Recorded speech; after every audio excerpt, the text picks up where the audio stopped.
SD 4. 2. Agama Katolik. Mukjizat Yesus.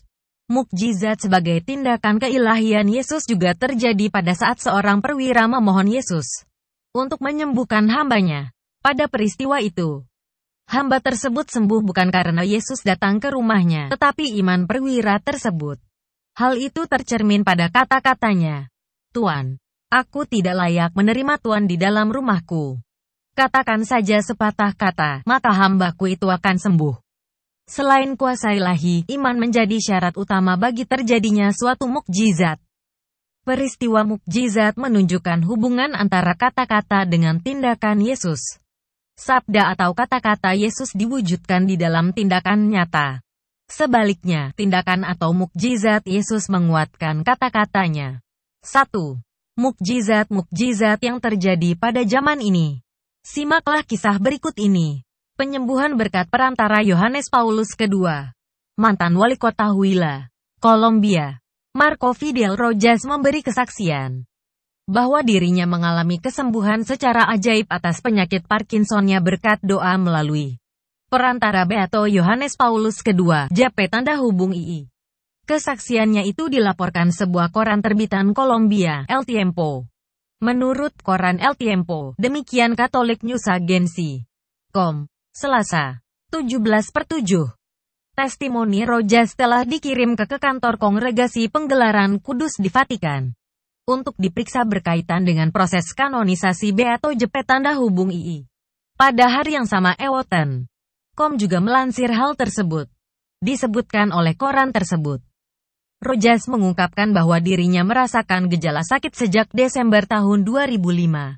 Dokter menyatakan dirinya terkena stroke yang dapat menyebabkan Parkinson. Penyakitnya semakin memburuk. Beberapa kali saya jatuh di jalan, kenangnya. Seraya menambahkan bahwa suatu kali ia hampir ditabrak taksi. Dia merasa seperti kehilangan kendali setiap kali berjalan. Ketika penyakitnya kian memburuk, Rojas teringat perjalanannya ke Roma. Kala itu senja hari, tanggal 27 Desember tahun 2001, dia bertemu dengan Paus JP tanda hubung II. Pertemuannya itu terjadi setelah misa. Bahkan Rojas pun sempat bercakap-cakap sebentar dengan Paus kelahiran Polandia itu. Dalam ingatan perjumpaan yang sangat berharga itu, Rojas berteriak di tengah rasa sakitnya, "Aku punya teman. Dia juga menderita Parkinson." Pada malam itu, dia pun berdoa mohon kesembuhan melalui perantaraan Beato JP tanda hubung II. "Bapa, datang dan sembuhkan aku, tumpangkan tanganmu di kepalaku," ucapnya. Setelah berdoa, Rojas tidur lelap. Keesokan harinya, dia bangun tanpa rasa sakit. Dia merasakan penyakit Parkinson yang dideritanya telah sembuh. Dia juga semakin yakin, JP tanda hubung II telah menyembuhkannya. "Ya, JP tanda hubung II telah memberi saya keajaiban dengan menyembuhkan saya," katanya.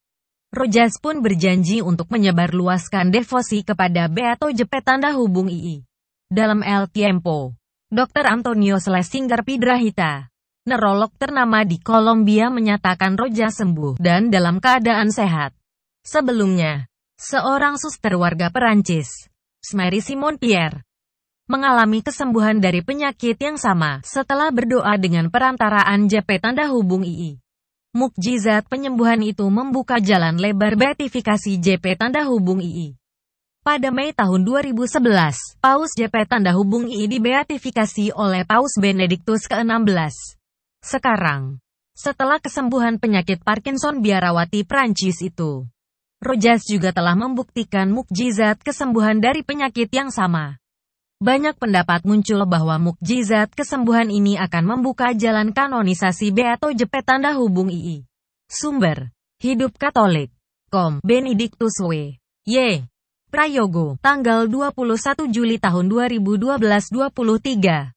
56 WIB. Jawab pertanyaan-pertanyaan berikut. 1. Apa inti kisah di atas? 2. Siapa yang disembuhkan? 3. Pernahkah kamu mendengar bahwa ada anggota keluargamu atau orang lain di sekitarmu mengalami suatu mukjizat dalam hidupnya? Ceritakan mukjizat apa yang dialami itu. 4. Apakah dalam hidupmu, kamu sendiri pernah mengalami mukjizat? 5. Apakah menurut kamu pada zaman ini masih terjadi mukjizat dalam kehidupan manusia? Jelaskan. 2. Yesus membuat mukjizat-mukjizat. Simak kisah-kisah mukjizat Yesus berikut ini. Yesus menyembuhkan hamba seorang perwira. Mat 8. 5-10. Ketika Yesus masuk ke Kapernaum, datanglah seorang perwira mendapatkan dia dan memohon kepadanya. Tuan, hambaku terbaring di rumah karena sakit lumpuh dan ia sangat menderita. Yesus berkata kepadanya, aku akan datang menyembuhkannya.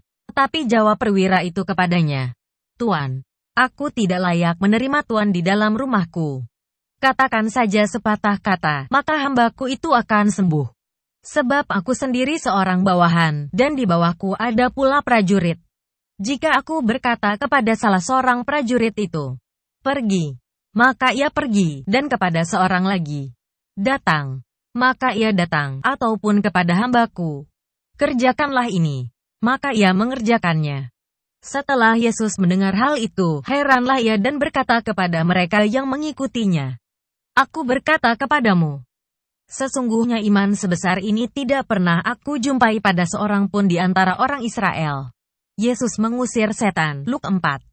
31-44. Kemudian Yesus pergi ke Kapernaum, sebuah kota di Galilea, lalu mengajar di situ pada hari-hari Sabat. Mereka takjub mendengar pengajarannya, sebab perkataannya penuh kuasa. Di dalam rumah ibadat itu ada seorang yang kerasukan setan dan ia berteriak dengan suara keras. Hai engkau, Yesus orang Nazaret, apa urusanmu dengan kami? Engkau datang hendak membinasakan kami. Aku tahu siapa engkau, yang kudus dari Allah. Tapi Yesus menghardiknya, katanya, diam, keluarlah daripadanya.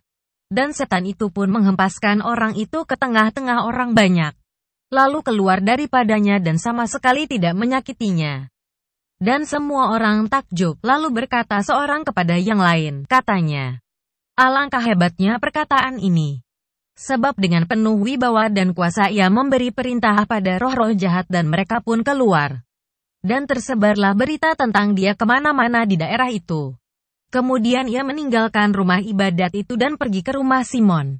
Adapun ibu mertua Simon demam keras dan mereka meminta kepada Yesus supaya menolong dia. Maka ia berdiri di sisi perempuan itu, lalu menghardik demam itu, dan penyakit itu pun meninggalkan dia. Perempuan itu segera bangun dan melayani mereka. Ketika matahari terbenam, semua orang membawa kepadanya orang-orang sakitnya yang menderita bermacam-macam penyakit. Ia pun meletakkan tangannya atas mereka masing-masing dan menyembuhkan mereka. Dari banyak orang keluar juga setan-setan sambil berteriak, engkau adalah anak Allah. Lalu ia dengan keras melarang mereka dan tidak memperbolehkan mereka berbicara, karena mereka tahu bahwa ia adalah Mesias. Ketika hari siang, Yesus berangkat dan pergi ke suatu tempat yang sunyi. Tapi orang banyak mencari dia, lalu menemukannya dan berusaha menahan dia supaya jangan meninggalkan mereka. Tetapi ia berkata kepada mereka, juga di kota-kota lain aku harus memberitakan Injil Kerajaan Allah sebab untuk itulah aku diutus. Ia memberitakan Injil dalam rumah-rumah ibadat di Yudea. Jawab pertanyaan-pertanyaan di bawah ini. Apa saja mukjizat yang dilakukan Yesus di Kapernaum? Mengapa Yesus bisa mengusir setan dan menyembuhkan berbagai penyakit? Yesus menunjukkan bahwa Allah adalah Maha Kuasa, Allah mencintai manusia. Manusia harus percaya itu. Rangkuman. Dalam tugasnya memaklumkan kerajaan Allah. Selain mengajar dengan menggunakan banyak perumpamaan, Yesus pun membuat banyak mukjizat. Mukjizat adalah suatu tanda di mana Allah bertindak. Mukjizat-mukjizat itu dibuat Yesus sebagai bukti bahwa Allah mengasihi manusia. Selain itu, mukjizat dibuat untuk menyatakan kemuliaan Allah di dalam diri Yesus. Karena pekerjaan Allah harus dinyatakan di dalam Dia. Yohanes 9. 1-3. Dengan kuasa dan kasih-Nya, Yesus menyembuhkan banyak orang dari berbagai macam penyakit, mengusir setan bahkan menghidupkan orang mati. Mukjizat menjadi tanda bahwa Allah hadir untuk menyelamatkan manusia. Selain Yesus menunjukkan kuasa dan kasih-Nya, mukjizat terjadi jika orang memiliki iman. Iman menjadi syarat bagi terjadinya suatu mukjizat. Hal itu ditunjukkan dalam berbagai mukjizat Yesus, sebagaimana ditunjukkan oleh perwira. Katakan saja sepatah kata, maka hambaku itu akan sembuh. Mat 8. Oleh karena imannya itulah hamba sembuh. Atas imannya itu pula Yesus memuji perwira. Aku berkata kepadamu, sesungguhnya iman sebesar ini tidak pernah aku jumpai pada seorang pun di antara orang Israel. Dari kisah mukjizat Yesus kita dapat melihat kesatuan yang erat antara kata dengan tindakan Yesus. Kata-kata Yesus menjelaskan perbuatannya, dan tindakan Yesus menguatkan kata-katanya. Contoh Yesus berkata, "Akulah kebangkitan dan hidup." Kata-kata Yesus menjadi nyata ketika ia membangkitkan Lazarus. "Akulah gembala yang baik." Kata-kata Yesus itu ia laksanakan dengan menginap di rumah Zakeus si pemungut cukai.